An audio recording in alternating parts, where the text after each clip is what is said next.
So let's solve several advanced AMC problems. Today we will start from the number 19. So we have several circles here. A, B, and C, they are externally tangent, and all of them are internally tangent to this large circle D. We know that B and C are congruent, they have same radiuses. The circle A has a radius 1, and also A passes through the center of this large circle D. We need to find the radius of B. So the key thing in these problems related to circles to know that if you have two tangent circles like A and B, 3 points always belong to the same line. The points are center of one circle, center of another circle, and the point of tangency. So let me connect it. A, B, so this center, and point of tangency are on the same line, and I can connect the same here and the same here. And as you can see in this triangle, these vertices are centers of the circle, and these points are points of tangency. So the sides of this triangle are expressed through the radiuses of the circles like easily. Also, B and D, they're internally tangent, and here you have the same rule. The center of B, the center of large circle D, it's somewhere here, and point of tangency of B and D are also on the same line. It's just basic fact related to circles. But here we have no idea what is the location of the center of D. Let's understand it. Here in this picture, you obviously have a symmetry with respect to this line. It's just obvious from the picture because B and C are radiuses of are circles with the same radiuses. They are congruent. So do you have to justify here that this line is a line of symmetry?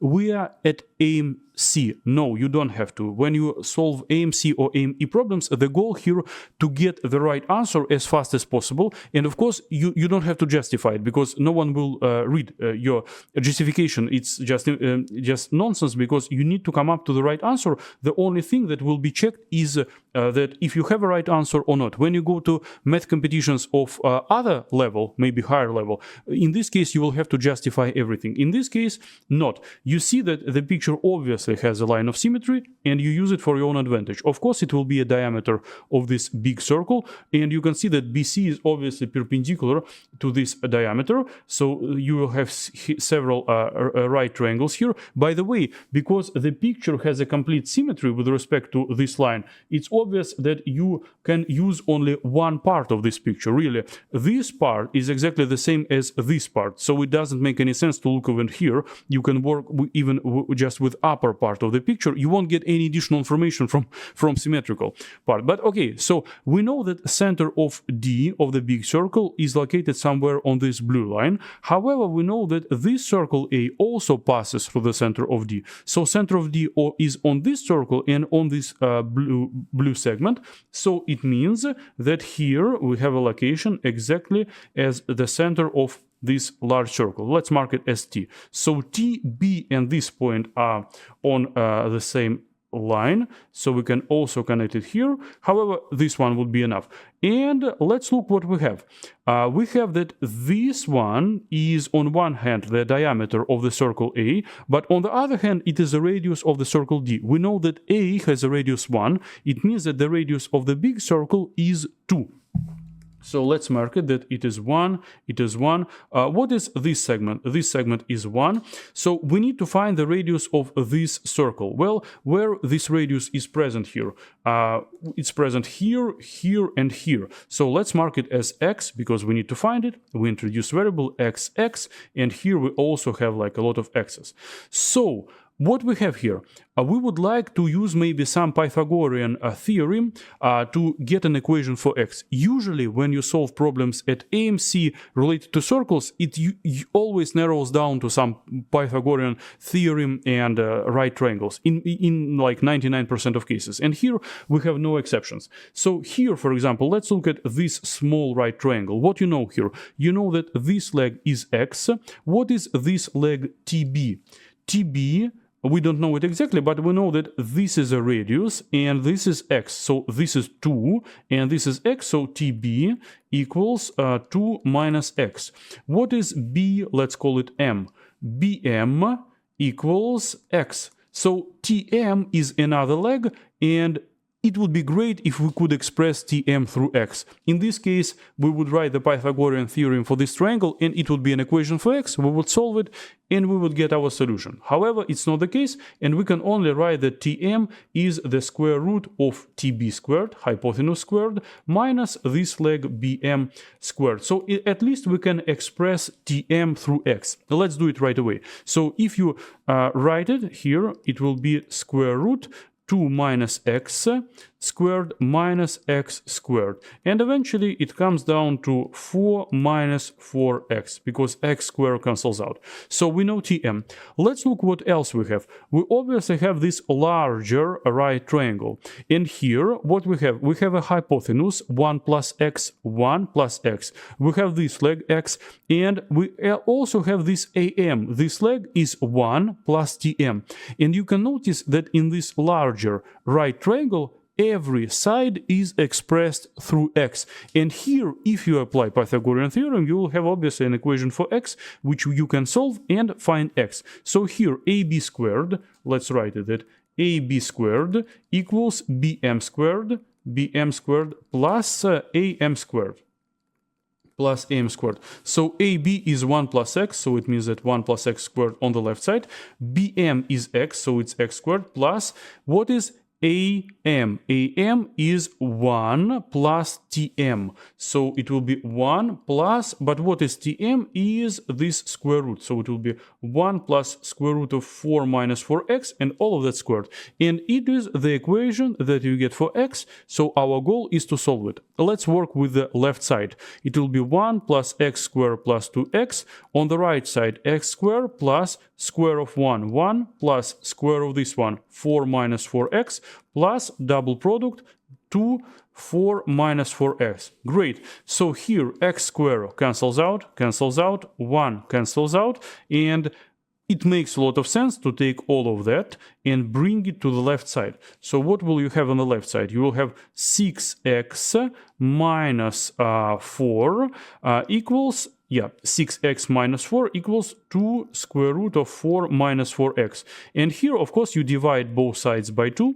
So you will have 3x minus 2 equals square root 4 minus 4x. And eventually, you have to just square both sides once again. When you do it, you have 9x squared plus 4 minus 12x on this left side, minus 12x equals 4 minus 4x. Okay, so, and here 4 cancels out, and what you have, you bring 12x on the right side, and here you have 9x squared equals 8x. Obviously, you can divide both sides by x, because x equals 0 is not our solution. We can have a 0 radius for the circle. So it means that 9x eventually equals 8, and therefore x equals 8 over 9. 8 over 9 is our answer, and we have it. It is the answer D.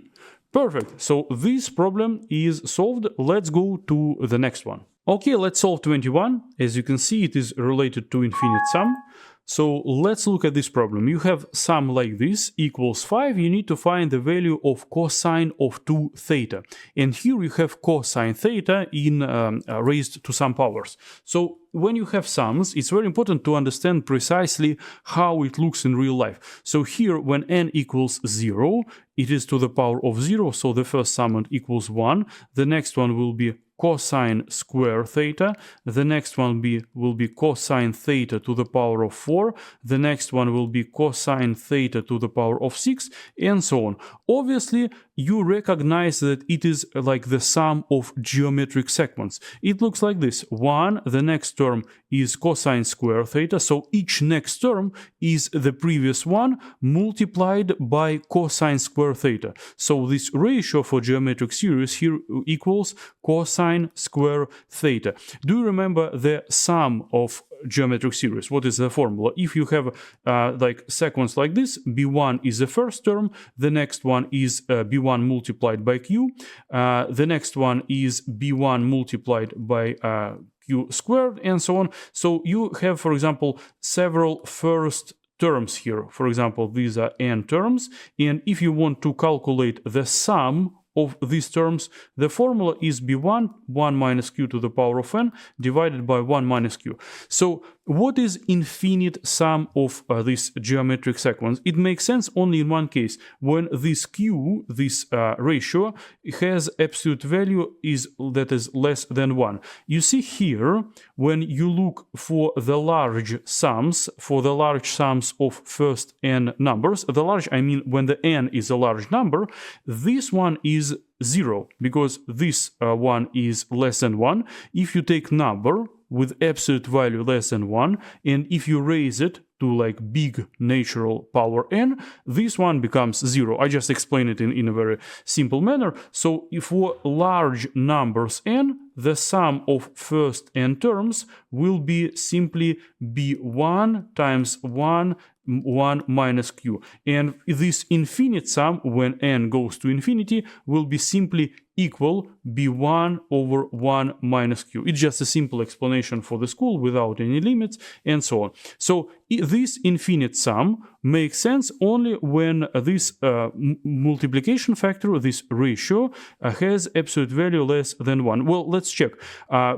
In general, cosine can be 1 or minus 1, but obviously in this case, if cosine theta is 1 or minus 1, this sum is simply like infinity, because it will be 1, 1, 1, 1. So even if cosine theta is minus 1, it will be like infinite sum, like 1 plus 1 plus 1. There is no way that it equals to 5. So in this case, cosine theta can't be equal to 1 or minus 1, and therefore this absolute value of cosine theta is less than 1, and we can apply this formula. In our case, it will look like this. The first term here is 1, so it will be 1 times 1. So, and here 1 minus the number by which we multiply every time. In this case, it will be cosine square theta. And it is the sum of this infinite geometric series. It is equal to 5. And from this equation, obviously, we can tell that 1 over 5 equals 1 minus cosine square theta, like this.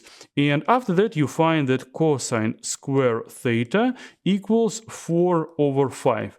Great, but we need to find cosine through theta. Remember that the formula, the main one, cosine through theta, is cosine square theta minus sine square theta. It is just the main formula. And from here, you can derive that cosine 2 theta equals 2 cosine square theta minus 1. And in order to find this one, cosine 2 theta equals 2 times 4 over 5 minus 1, which is 8 over 5 minus 1, which is 3 over 5.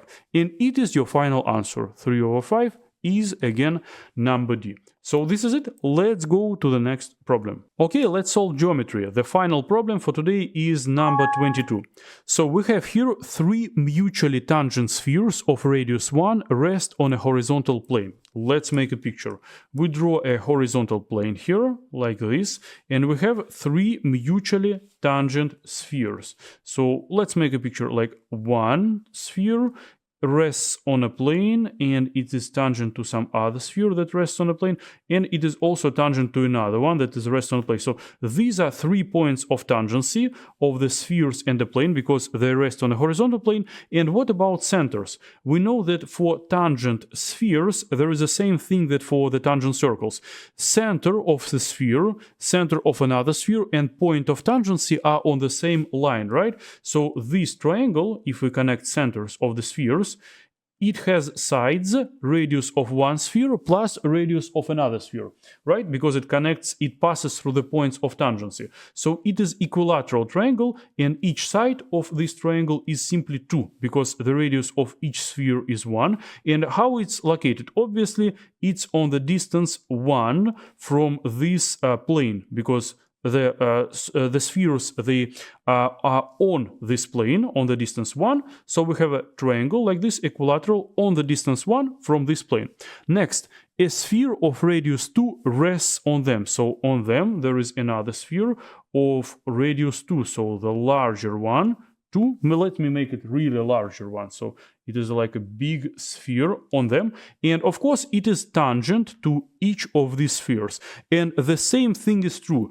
If you connect the center of the big sphere, the center of the small sphere, this segment passes through the point of tangency. It means that this segment, if I connect this and this, it will be exactly the radius of the big sphere, which is 2, plus radius of the small sphere, which is 1. So this segment will be exactly 3.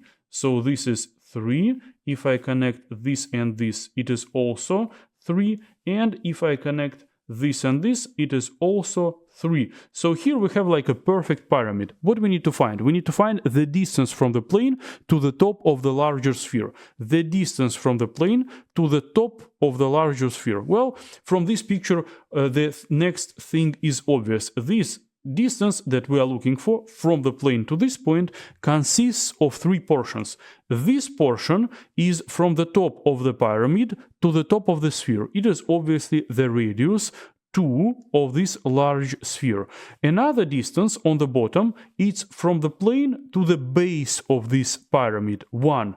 So this and this gives you 3, plus the remaining height is the height of this pyramid, plus h. It is the height of your pyramid, and this is it. If you find it, you will get this number as a total distance. However, you have this pyramid, and now we need to go to very simple geometry. Let's redraw it.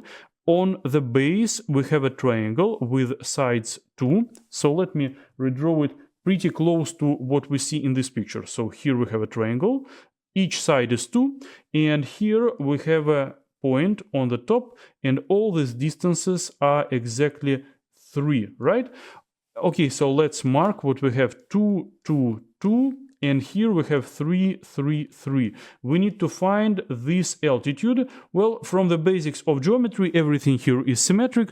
This altitude, this height of the pyramid, it goes exactly to the center of this triangle. The center of this equilateral triangle is the point where all its medians, altitudes, it's just the same, right? For this triangle, this, for example, median and altitude, it is the same thing, and the point of intersection of medians, altitudes, angle bisectors, it is all the same here. So this is the center of your triangle. You know that medians, they at the point of intersections, they divide each other in ratio 2 to 1 from vertex. So from the vertex, this segment is 2x and this is x. So if this is 2x, this is x, this is perpendicular, this is 1, because it's like a median, altitude, all of that is the same here. So this is a right triangle, and this hypotenuse is 1, this hypotenuse is 2, this is 1. So therefore, this side is 3x equals square root 2 squared minus 1 squared, which is 4 minus 1 equals square root of 3. From here, x equals square root of 3 over 3. You can reduce this fraction, divide by square root of 3 on top and bottom, and it will be 1 over square root of 3. You need these 2x. Why I'm looking for 2x? Because eventually I'm looking for this h, this height of the pyramid, and this is a right triangle, this standing one. If I know this leg, I know hypotenuse, I will be able to find h through Pythagorean theorem. So from here, I need this 2x, which is equals to 2 over square root of 3, and this h I will find from Pythagorean theorem. H will be equal to square of hypotenuse, so it will be 9 minus square of this one, 4 over 3. Well, if you subtract it, multiply by 3, it will be 23 over 3. So h is square root of 23 over 3, and the total needed height is 3 plus this one. So the number that we need is 3 plus square root 23 over 3.